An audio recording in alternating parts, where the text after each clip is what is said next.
আমি এত পিছন থেকে এসে এভাবে চান্স পাওয়া চুয়েটে এটা হচ্ছে ইজি জিনিস ছিল না। আমার ম্যাথে 32-31 পাইছি, স্যারের পিছন দৌড়াচ্ছিলাম 1 নম্বর 2 নম্বর বাড়াই দিয়ে পাস করাই দেওয়ার জন্য। একজন ব্যর্থ ব্যাক বেঞ্চার শিক্ষার্থীর চুয়েট জয়ের গল্প আজকে আপনাদের মধ্যে উপস্থাপন করব আমরা, যে গ্রাম থেকে লেখাপড়া করে চুয়েটে সুযোগ পেয়েছে। আসসালামু আলাইকুম, আমি আসমা বিনতে আইয়ুব। আপু কেমন আছেন আপনি? জি আলহামদুলিল্লাহ ভালো আছি, আপনি কেমন আছেন? হ্যাঁ আছি ভালো আপু। আপনি কোন ডিপার্টমেন্টে বর্তমানে চট্টগ্রাম প্রকৌশল ও প্রযুক্তি বিশ্ববিদ্যালয়ে লেখাপড়া করছেন? আমি পেট্রোলিয়াম অ্যান্ড মাইনিং ইঞ্জিনিয়ারিং ডিপার্টমেন্টে পড়াশোনা করতেছি। আপু আপনার প্রাথমিক এবং মাধ্যমিক কোন কোন বিদ্যালয় থেকে আপনি লেখাপড়াটা সম্পন্ন করেছিলেন? আমি হচ্ছে চিকদার মডেল কিন্ডারগার্টেন স্কুল থেকে পিএসসি দিছিলাম। এরপর চিকদার শাহাদাত ফজল যুব উচ্চ বিদ্যালয় থেকে 2020 সালে এসএসসি পরীক্ষা দিই, আলহামদুলিল্লাহ আমি জিপিএ 5 পাইছিলাম। আমি চুয়েট কলেজে পড়াশোনা করছিলাম আর এইচএসসি দিছি 2022 সালে, আর আমার রেজাল্ট ছিল আলহামদুলিল্লাহ জিপিএ 5। আপু এসএসসির পূর্ণরূপটা কি? Secondary school certificate. আর জিপিএ এর পূর্ণরূপটা কি? Grade point average. আমরা যতটুকু জানতে পেরেছি আপনি নাকি ব্যাক বেঞ্চার ছিলেন। আপনার নবম দশম শ্রেণীর জার্নিটা কেমন ছিল?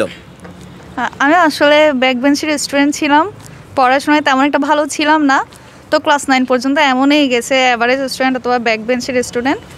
তো ক্লাস 9-এর রেজাল্টটা হচ্ছে আমাকে অনেকটা হতাশ করছিল, আব্বু আম্মুও অনেকটা কষ্ট পাইছিলেন। তো এটা দেখা হচ্ছে না, ভাবছি কিছু একটা করা লাগবে। এরপর যখন ক্লাস 10-এ উঠলাম তো এবার পড়া শুরু করলাম লাগাতার, যতটুকু পারা যায় যতটুকু পরিশ্রম করা যায় করছি। তা হচ্ছে গ্রামে থেকে পড়াশোনা করতাম, অনেকটা ডিফিকাল্টি ফেস করতে হইতো। তো এই 1 বছর টানা অনেক পরিশ্রম করার পর ক্লাস 9-এর গ্যাপটা সহ একদম ফুলফিল করে আলহামদুলিল্লাহ আমি জিপিএ 5 পাইছিলাম 2020 সালে। আপু আপনি কোন সাবজেক্টে ফেল গিয়েছিলেন? হ্যাঁ আমি বায়োলজিতে 4ও পাইছিলাম, তারপর হচ্ছে ম্যাথে 32-31 পাইছি, স্যারের পিছন দৌড়াচ্ছিলাম 1 নম্বর 2 নম্বর বাড়াই দিয়ে পাস করাই দেওয়ার জন্য, এমনও গেছে।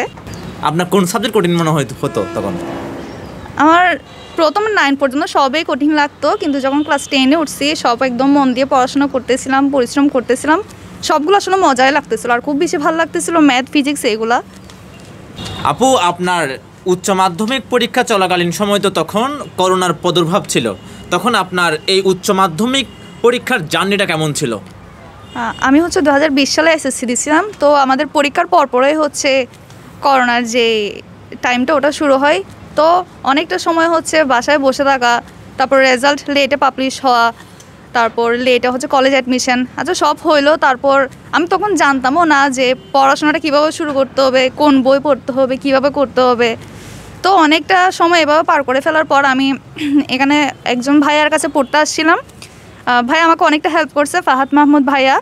তো তখন এসে জানতে পারছি যে আমার এরকম বই পড়া লাগবে, এভাবে পড়াশোনা করা লাগবে, অ্যাডমিশন টেস্ট নামেও কিছু একটা আছে, যার কারণে হচ্ছে এইচএসসি টাইমটা অনেক কষ্ট করে পড়াশোনা করা লাগে। আচ্ছা আপু আপনি দৈনিক কত ঘন্টা লেখাপড়া করেছিলেন? কত ঘন্টা পড়াশোনা বলতে হচ্ছে আমি আসলে প্রথমে অনেকটা সময় নষ্ট করে ফেলছিলাম, আমি হচ্ছে বুঝতে পারি না কীভাবে পড়াশোনা শুরু করতে হবে, তাই শেষের দিকে এসে আমার অনেকটা পড়া জমে গেছিলো।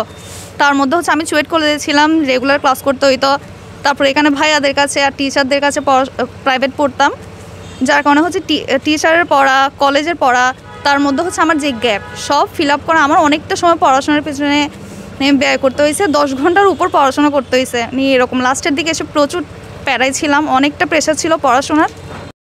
আপু আপনার এই সফলতার পেছনে আপনার মা বাবা এবং শিক্ষকদের কীরকম অবদান ছিল?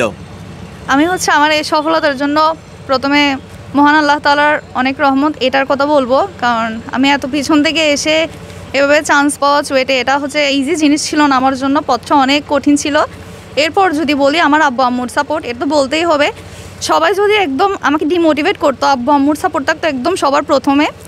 এরপর টিচারের কথা যদি বলতে হয়, আমি হচ্ছে এই অ্যাডমিশন জার্নিতে আমার 2জন টিচারের কথা আমি কখনোই ভুলতে পারবো না। একজন হচ্ছে ফাহাদ মাহমুদ ভাইয়া, আরেকজন হচ্ছে সুভাষ স্যার, অনেকটা হেল্প করছিলেন, অনেক মোটিভেশন দিছিলেন। আর আমরা হচ্ছে 5 বোন, আমি আমার আব্বু আম্মুর বড় মেয়ে, তো একদম গ্রাম থেকে উঠে এসে এভাবে হায়ার স্টাডি করা জিনিসটা এতটা ইজি ছিল না।